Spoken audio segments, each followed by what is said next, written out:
امام سفیان ثوری فرماتے ہیں کہ میرے ساتھ ایک شخص حج پر تھا. اب راوی امام سفیان ثوری رضی اللہ تعالیٰ عنہ. میں نے اس کو دیکھا کہ وہ اپنے سفر کے دوران حتیٰ کہ طواف کے دوران اور مینا میں، عرفات میں، مزدلفہ میں جہاں بھی گئے، وہ قدم نہیں اٹھاتا تھا جب تک ہر قدم پہ درود پاک نہ پڑھ لے.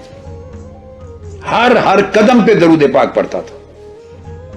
امام سفیان ثوری رضی اللہ تعالیٰ عنہ فرماتے ہیں کہ میں نے اس سے پوچھا فقلت اب علم تقول ھذا، کیا آپ یہ جو عمل کر رہے ہیں ہر قدم پہ درود پاک پڑھتے ہیں اور دوسرا قدم رکھتے نہیں جب تک درود پاک نہ پڑھ لیں، کیا آپ کسی حدیث اور کسی روایت جو شرعی علم ہے، سند ہے، کسی علمی سند کی بنیاد پر یہ کام کرتے ہیں؟ قال نعم، اس نے کہا ہاں، میں علم شرعی کی سند کی بنیاد پر یہ کام کرتا ہوں.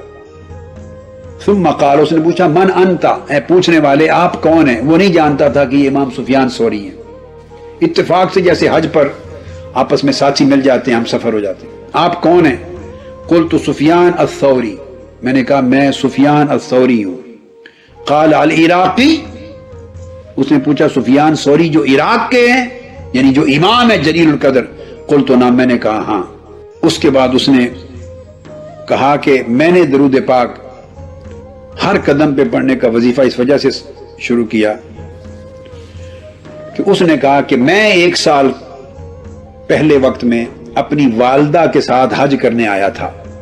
میری والدہ نے مجھے کہا دوران طواف کہ بیٹے میری خواہش ہے کہ مجھے کعبۃ اللہ کے اندر داخل کرو، میں کعبۃ اللہ کے اندر جا کے عبادت کروں. دروازہ کھلا ہوگا، جو اس زمانے کھول دیتے تھے. یہ تو تابعین کے بعد اتباع التابعین اور سلف صالحین کا زمانہ ہے. تو میری والدہ نے خواہش کی، سو میں نے اپنی والدہ کو اٹھا کے کعبۃ اللہ کے دروازے سے گزار کے اندر داخل کیا. جو ہی کعبۃ اللہ کے اندر میری والدہ داخل ہوئی، اس کا پیٹ پھول گیا، متورم ہو گیا اور چہرہ سیاہ ہو گیا. اور اس حالت میں میں پھر اس کے پاس پریشان ہو کر بیٹھ گیا. چہرہ متورم ہے، چہرہ بالکل سیاہ ہو گیا ہے اور پیٹ پھول گیا ہے اور قریب مرگ اس کی حالت ہو گئی ہے.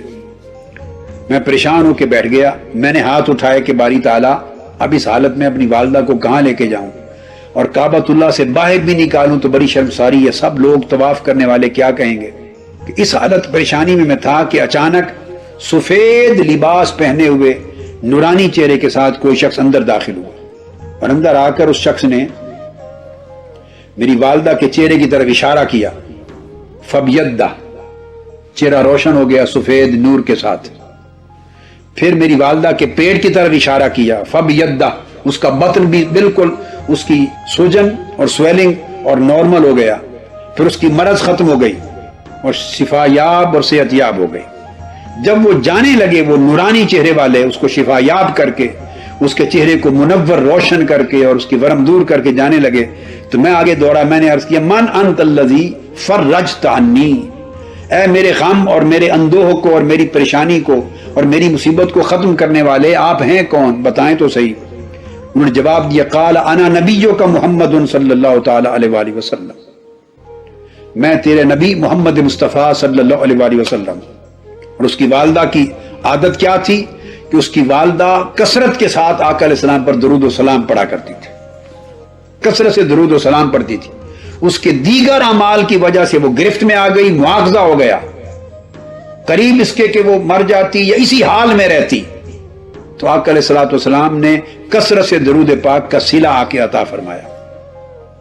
تو میں نے عرض کیا یا رسول اللہ صلی اللہ علیہ وسلم، اب آپ نے اتنا بڑا کرم کر دیا تو مجھے کوئی نصیحت کر جائیے، حکم دے جائیے، میں کیا کیا کروں زندگی میں. آپ نے فرمایا اے بندے، اے میرے امتی، ایک ہی نصیحت ہے کہ کوئی قدم نہ رکھنا نہ اٹھانا جب تک ہر قدم پہ مجھ پہ درود و سلام نہ پڑھ لے. اس دن سے میں ہر قدم پر آقا علیہ السلام پر درود و سلام پڑھتا ہوں. یہ وظیفہ مجھے آقا علیہ السلام کی بارگاہ سے نصیب ہوا.